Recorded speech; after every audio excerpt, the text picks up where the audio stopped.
แ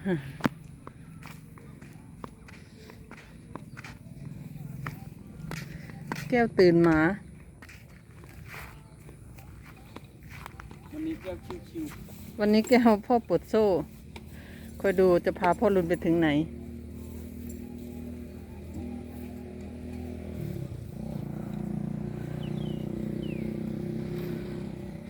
ทางน้ำเด้อพ่อ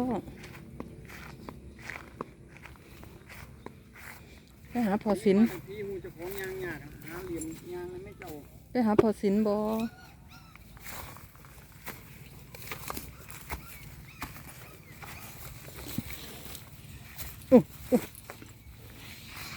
เป็นน้องหมา อืม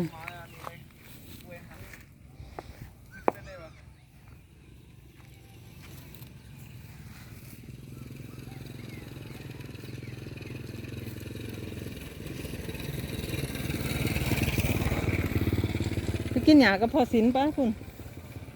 เขามีหยากินได้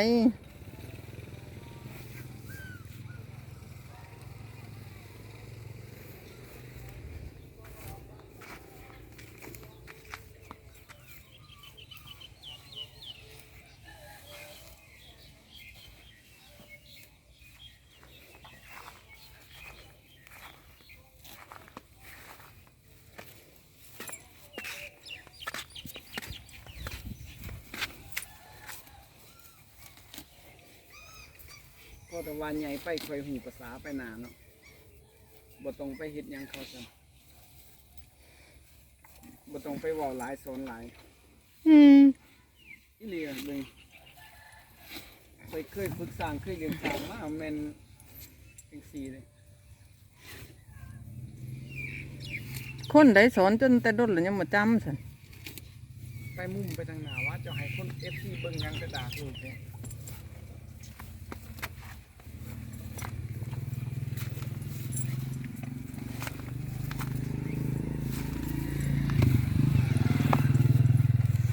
แม่ว่าสิท้ายข้างหน้าหนูก็ย่าง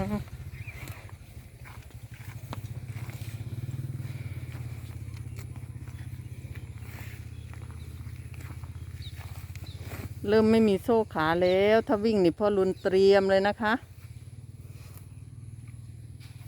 เริ่มปล่อยมือแล้วแม่แต่ก่อนเราใช้มือกดหัดเขียน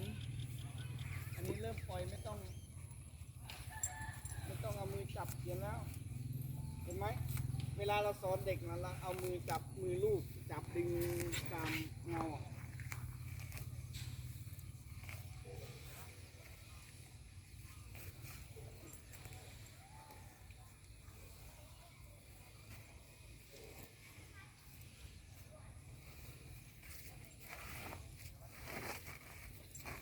ก้อนหินบาดขาเลย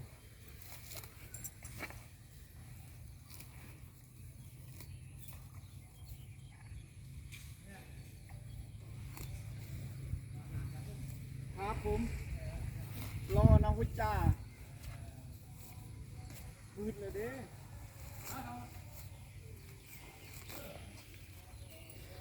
อันที่จริงขันจะว่ายานคือบะเลนหาพอเนาะให้พอพึ่งพอดิแลนไปทั่วทีบเลยเจ๋งเจ๋งพอเจ๋งนี่แหละน้องตื่นพอเอ้ย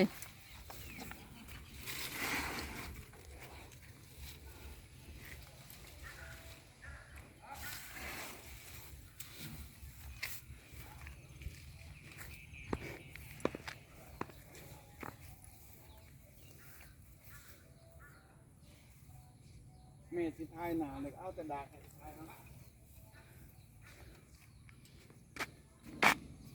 แน่ตีถังเพิ่นเด้อพ่อมีน้ำบ่เพิ่นว่า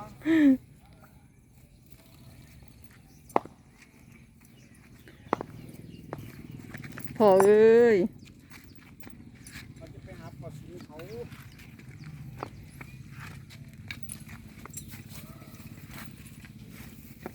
อย่าไปหากกล้วยพออู้เด้อ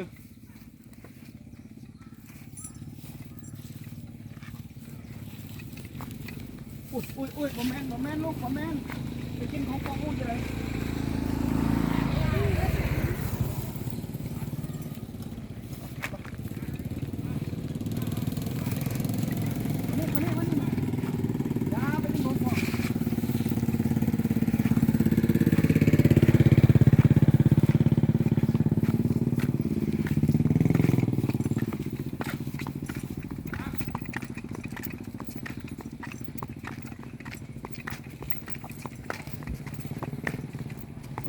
เบื่อคนกลางรับน้ำรับน้ำนี่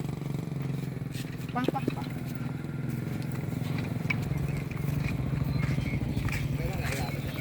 ยังเล่น ได้มา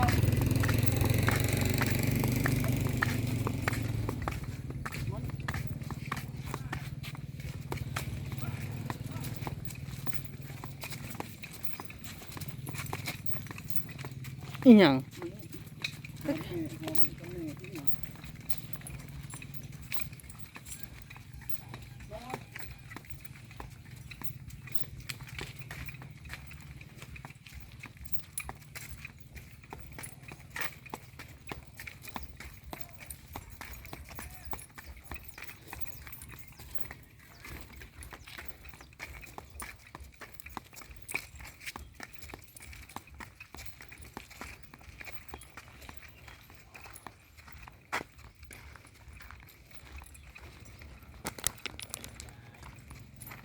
พอสร้างพิชาดมา คุณยายไปอยู่เลยคุณยายไปไหนคุณยายเดินเล่นครับพาไปนอนคุณดิย้อมมันท่านไหนเห็นหลังคือเพราะว่าไปนอนบ้านหาหลัง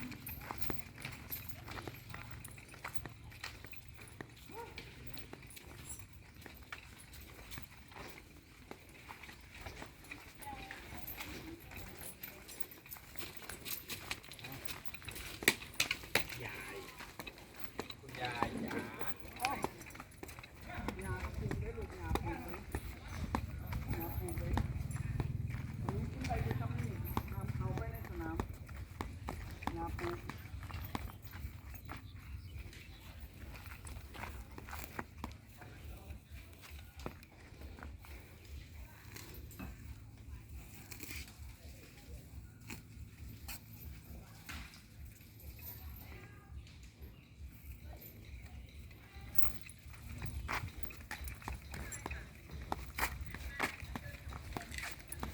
เอ้า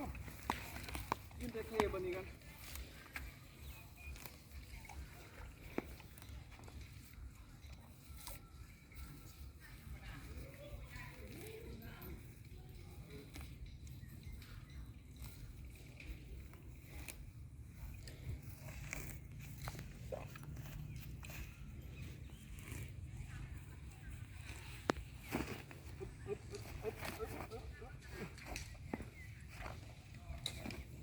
ฉลาดเต้ก็หยาฉลาด หญ้าไว้หญ้าไว้หญ้าเฮียน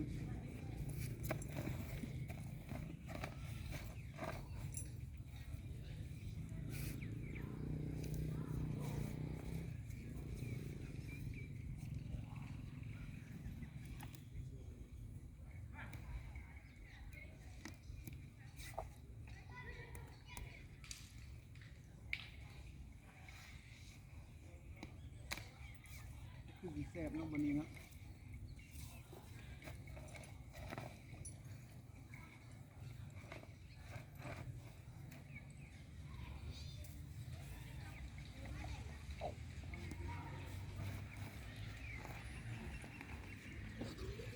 อู้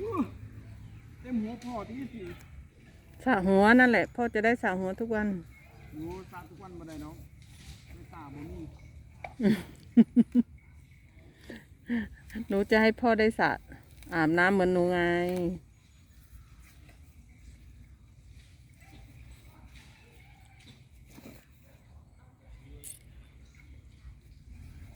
บ่ได้อันนี้คือน้ำโคกน้ำลูก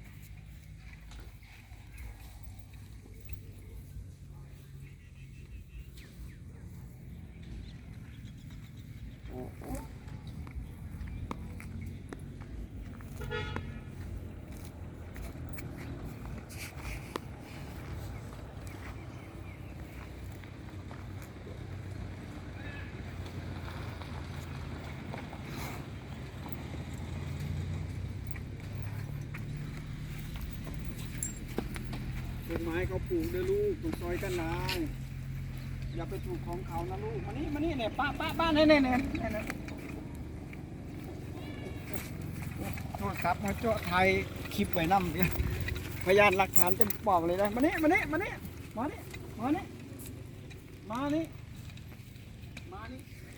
สำหรับวันนี้แม่ต้อยก็ขอปิดคลิปไว้เพียงเท่านี้นะคะ สวัสดีค่ะ สวัสดีจ้าจ้า